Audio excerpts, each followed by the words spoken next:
I will give the coaching hat to her as much as she wants, to be quite honest. So, we're going to play around with it a little bit. It'll be fun to...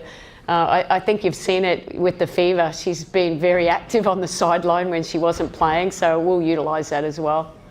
Sandy Brondello just made a move that's turning heads across the WNBA, and it wasn't just smart, it was strategic. While most coaches play it safe during All-Star Weekend, Brondello took a bold step by saying Caitlin Clark will get the coaching hat and help run plays during the game. That's not just respect, that's trust, and it sends a clear message across the league. Caitlin may be sidelined, but Brondello sees her mind as valuable as her shot, and that kind of public endorsement isn't just rare, it's a statement. Meanwhile, Stephanie White and the Indiana Fever are watching all this unfold, probably wondering if they've missed a major opportunity. Because when one coach is empowering your franchise star while you're still fielding questions about injury mismanagement and locker room chemistry, it's not just about one game, it's about leadership, vision, and the future of this league. Coach, obviously Caitlin Clark out of the game, but she's expressed her desire to help you out.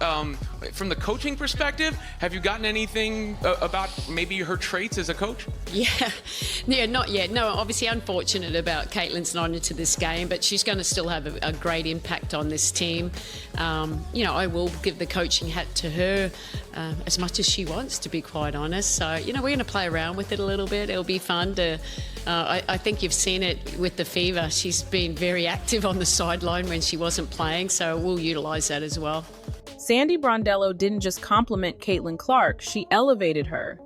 In the lead-up to the All-Star game, Brondello made it clear that even without stepping on the court, Caitlin would play a vital role, saying she plans to hand her the coaching hat and let her guide the team.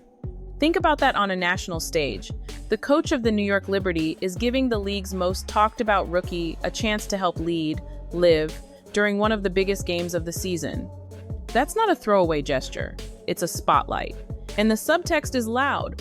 Brondello trusts Caitlin's basketball IQ so much, she's willing to share the sideline power. While Caitlin's current team in Indiana struggles to manage rotations and keep players healthy, Brondello is out here empowering the same rookie they've been struggling to fully integrate. That kind of contrast doesn't go unnoticed in the league, and it definitely doesn't go unnoticed by fans. When Sandy Brondello said Caitlin's going to have a major impact even without playing, she wasn't exaggerating. She pointed out how active Caitlin has been on the sidelines for Indiana, coaching teammates, calling out coverages, and staying locked in from the bench. That's leadership you can't teach, and Brondello is tapping into it without hesitation. Meanwhile, in Indiana, Stephanie White has had every opportunity to do the same. Yet we've barely seen moments where Caitlin's voice is visibly amplified. The contrast is striking. One coach sees a generational player as more than a scorer sees a future floor general, maybe even a coach. The other, still treating her like a piece in a system that isn't even working. It raises a bigger question. Why is a rival coach getting more out of Caitlin Clark in one exhibition game than her own team has across half a season? And then came the moment that said it all. Brondello, without hesitation, told reporters she'll let Caitlin run plays, experiment a little, and just have fun with it. That might sound casual, but in coaching terms, that's massive. You don't hand over tactical control during a national broadcast unless you trust someone's instincts completely. It's a public vote of confidence in Caitlin's basketball mind, and it speaks volumes about how she's viewed outside Indiana. Brondello isn't just managing a roster, she's building relationships, showing players like Caitlin that their voice matters, even when they're not in uniform. And at the same time, without saying a word, she's highlighting the exact thing Indiana hasn't done: fully tap into Caitlin Clark's leadership potential. This isn't just praise, it's proof of concept, live on the biggest stage of the season. The irony?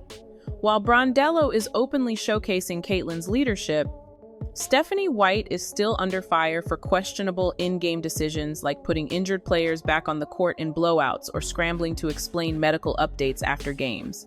That's not just a coaching gap, it's a credibility gap.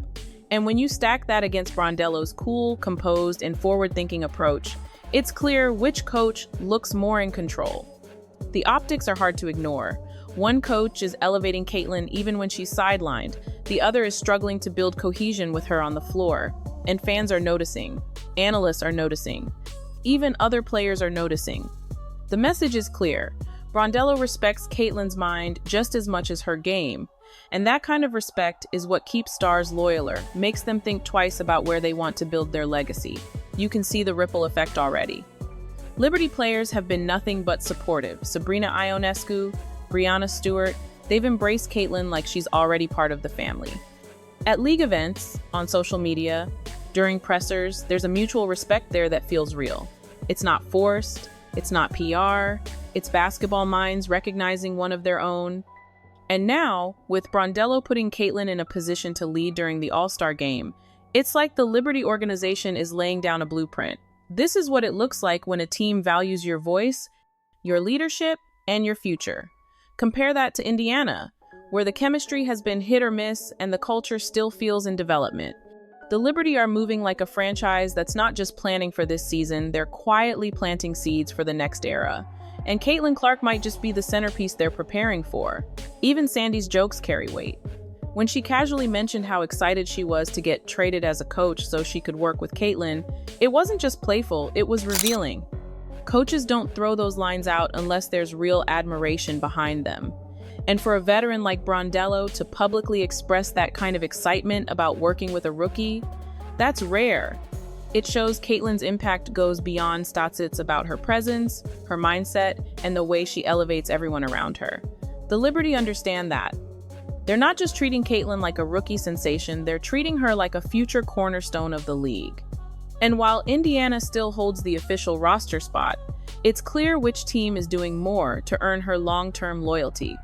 Every comment, every interaction, every moment on that All-Star bench, it all feels like part of something bigger. The brilliance of Brondello's approach is how subtle yet strategic it is. She's not making flashy recruitment pitches or stirring dramas. She's simply showing Caitlin what respect, trust, and smart coaching look like in action. She's giving her space to lead, a voice on the bench, and the freedom to be more than just a scorer. That's how you win players over. Meanwhile, Indiana's silence speaks louder than anything. No comparable praise, no public empowerment, no clear plan to showcase Caitlin's basketball IQ beyond the scoreboard. The difference in treatment is impossible to miss. And when the brightest star in the league is more energized about helping coach an all-star team than playing regular season games with her own squad, that should raise serious concerns. It's not just a fun weekend moment, it's a glimpse into what kind of environment Caitlin thrives in. And right now, that environment looks a lot more like New York than Indiana. And it's not just Brondelloids, the Liberty as a whole. From players to staff to the front office, they've consistently shown Caitlin what a well-run, player-focused organization looks like. They're organized, they're forward-thinking, and they understand how to build around star talent. Every move they've made during this all-star stretch, from the team interactions to letting Caitlin take the reins on the court, has been a quiet masterclass in recruitment without ever needing to say the word. Meanwhile, Indiana's handling of their biggest asset continues to raise eyebrows. Missed injury updates, shaky rotations, and a lack of public confidence in their coaching decisions have only widened the gap. The truth is, actions speak louder than depth charts, and right now, the Liberty are making all the right moves, while the Fever are still trying to find their footing. This All-Star weekend was never just about showcasing talent. It became a spotlight on leadership, trust, and how the league's brightest star is being treated by those around her. Sandy Brondello didn't just win headlines, she set a standard. She showed what it looks like when a coach believes in a player's mind as much as her skill set, and in doing so, she quietly put pressure on every other coach in the league, especially Stephanie White. Because when your rookie is more engaged coaching for another team than playing for her own, something's broken. The Liberty aren't just playing the long game, they're executing it in real time, giving Caitlin Clark a front row seat to what leadership, structure, and respect really look like. And now, the rest of the league, including Indiana, has a decision to make. Either evolve and start truly investing in your generational talent, or risk losing her to someone who already is. The WNBA is watching, and so is Caitlin.